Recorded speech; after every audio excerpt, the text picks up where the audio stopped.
Okay, it seems like our players are underway. And it looks like Jessie is going to be on the play, which is just obviously huge in this matchup.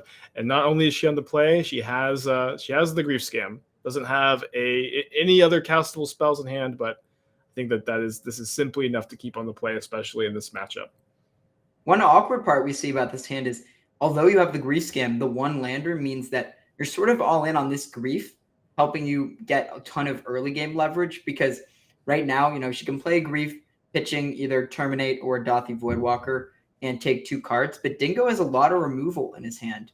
And the Fury, the Lightning Bolt, and the Terminate mean that there's no clear way for her to disrupt all the removal. So, I might actually give an edge to Dingo based on these opening hands because this hand is exactly what you'd want to see on the draw facing a grief scam. I agree. I think that we may see Jessie take both of the targeted removal spells, the Lightning Bolt and the Terminate, and cross her fingers, hoping that there's no top deck red card to pitch to Fury. I'm not sure if there's any like extra layer here that I'm not seeing, but There's one thing to note.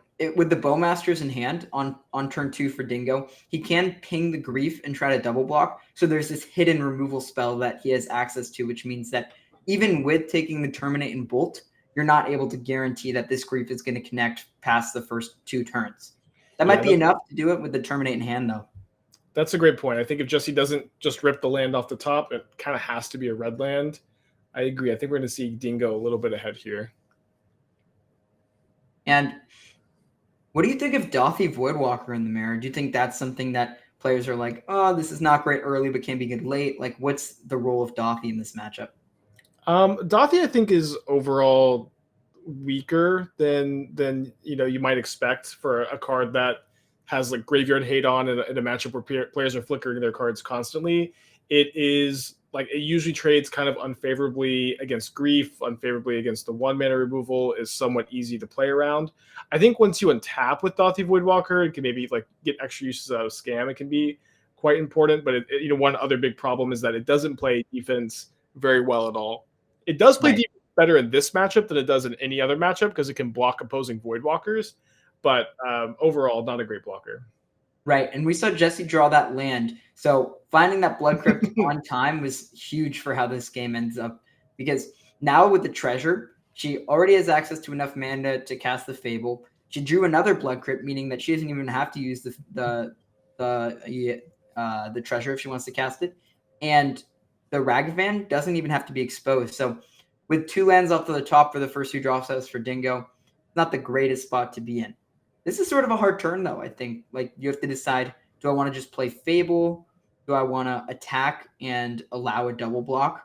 Or do I want to hope that Dingo, doesn't have any answer to this Fable token and just played safe? Wow, Dingo doesn't go for the Bowmaster play. Yeah, this is a little surprising for me because when I see this board state, I'm thinking, well, Dingo really needs time. Even if you do get the chance to pitch the Fury, you might be lower on resources than Jessie. So I'm thinking that this Bowmasters is that avenue to buying time. But maybe he's just thinking if there's a Bowmasters from Jessie's side, it's so bad that I can't do that here. Yeah, I agree. That's likely the thought process here. Could be wanting to like draw a red card, evoke the Fury, and then get a head on board. Here, Dingo might be thinking, well, if I just draw a red card, if I hold my Bowmaster, I can go evoke Fury, and then use the Bowmaster to have 5 total damage to kill both of Jessie's creatures. Definitely a really, really tough spot. I honestly can't imagine like both libraries cooperating with Jessie any better than they have this game. And yeah, Dingo draws a black card instead of a red card. That's a great point. I think that the logic was Bowmaster paired up with Fury can allow me to kill both creatures if something comes down, but not casting the Dathi just really hurt then because, Dingo saw the Ragavan and was thinking, I just have to represent Bowmaster, and that was enough for Jessie to essentially time lock him last turn. Yeah, absolutely. I think that at this point, Dingo's going to be pretty forced to play the Bowmaster.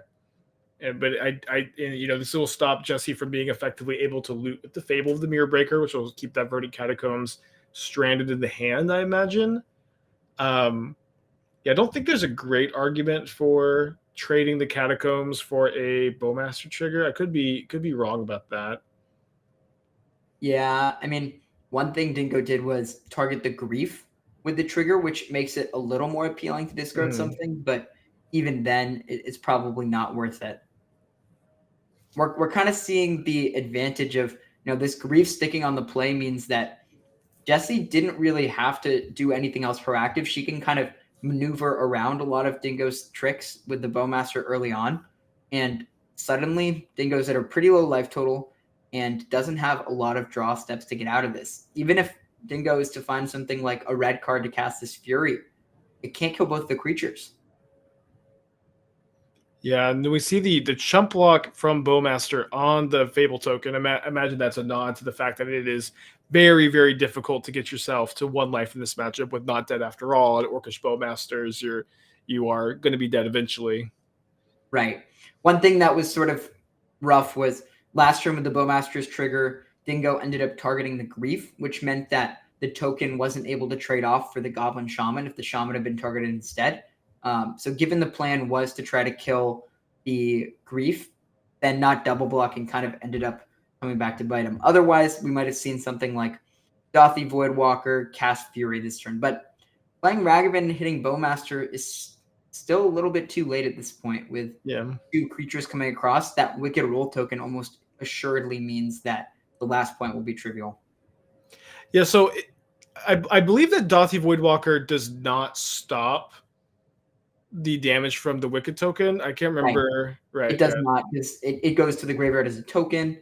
But yeah, that was, a pretty good game one from Jesse's side. And going into the post-board games, a lot's going to change with these 4 Leyline of the Voids coming in from Dingo's side. And I don't know if Jesse has 4. I think she has some number, maybe 3. But that seems like the card to look out for in this mirror match. Yeah, I agree. So Jesse, does have the White Splash for Celestial Purge, which is pretty dang good card against a red-black deck. Honestly, not too different from a Terminate, except for the fact that you can remove your opponent's Leyline of the Voids and stop any scam cards from saving opposing creatures. Just a small edge. What do you think of Dingo's plan of boarding out all 4 Thoughtseize? I see Jesse's keeping all of her discarded, I believe, and Dingo elected to get rid of all of them. So I'm someone that I think I really like Thoughtseize on the play in the mirror, because this is going to allow you to disrupt their possible nut draw, stopping them from scamming you with Grief turn 1. On the draw, I think I'm a little bit less inclined to have too many Thoughtseizes in my deck. I think that especially if they just have a really proactive start, you're left with this card that doesn't impact the board and doesn't help you stabilize. I know that Dingo is very much like old school philosophy of like just board out your discard spells in this matchup. I'm curious if you have any interesting thoughts on the Thoughtseize dynamic.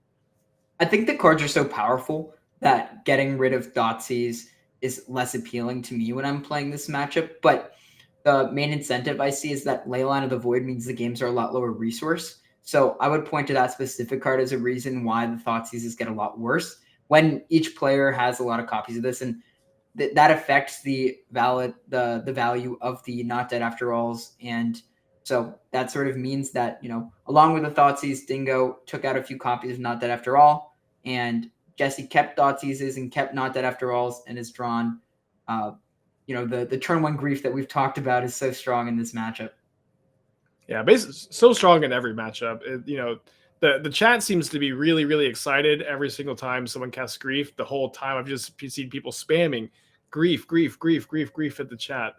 Right, and they want more, exactly. Yeah, and I'm glad that the chat's getting what they want here.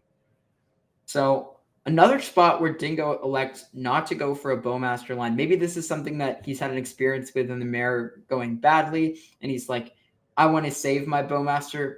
I sort of think that, I personally would be trying to play as defensively as possible when I have Fable in this spot. So I think I would have liked to see the Bowmaster come down, try to kill the Grief. But either way, Jesse's Bowmaster is going to mean that's not a real possibility here. Yeah, I agree. Like the upside here of waiting on the Bowmaster doesn't really seem worth it. Where, you have your Orc army left. That's the upside of kind of playing around the Bowmaster here. But you're much more behind on board than you would be if you got to make the trade favorably. And the upside here is just having a 1/1 army, because your Bowmaster is getting answered by their Bowmaster anyways if you're casting. This was a huge draw step for Jesse, by the way. And drawing that Thoughtseize was probably the second best thing you could draw, besides drawing a land for the Fable. But making sure that you're the one who has a Fable and getting rid of their Fable is huge. But Shieldred. So now if Jesse draws a land, it's huge. But again, like the second best thing she could have drawn here. That's really funny. The second best thing. Another Thoughtseize for Shieldred. And it's funny because from Jesse's point of view, there's not a lot of cards that you could Thoughtseize here. So I might even see her not cast it and save it to discard to Fable. It's not unreasonable to do that in this situation. Yeah, I absolutely agree. There's like the most likely card that Dingo could have in his hand is just a scam spell. Or land, right? Yeah, or land, or Fury Grief. You know, I think the possibility of Fury specifically, like any 4-drop, but Shoulders, just both sideboard a little bit harder to think about. Makes you want to cast the Thoughtseize there. But Kroxa normally would be one of the best cards you could draw here versus Leon of the Void. Not really a thing. This is the strength that we see, and Jesse's just decided, okay, I'm gonna play Bowmaster. I'm gonna beat you down, make you discard my Fable, and you have to draw something good really quickly. Yeah, I agree. I think it's really interesting how we were talking about the Thoughtseize dynamic, and it's Dingo wanted to be no Thoughtseizes in the matchup. Jesse is keeping them in, and the Thoughtseizes ended up being super impactful. I understand that they can be very swingy, but you can pitch them to Fable, you can pitch them to Grief. I think I went in thinking I would only keep them in on the play in the mirror. I think if I play the mirror anytime soon, I'll probably just keep them all in. Yeah, this was a big turn to try to draw something like a Fury to get back in the game. But without drawing anything here, the advantage bar suddenly swings extremely favorably in Jesse's direction because there's not a lot of draws that Dingo has here that can answer 2 things. Otherwise, going to 2 here is a huge issue. There's Bowmaster, there's Fury, and that's it. Yeah, I think so. Even a Shieldred is not going to buy enough time here. And Grief isn't going to do it either. So we're going to see Jesse take this down 2-0 in 2 quick games.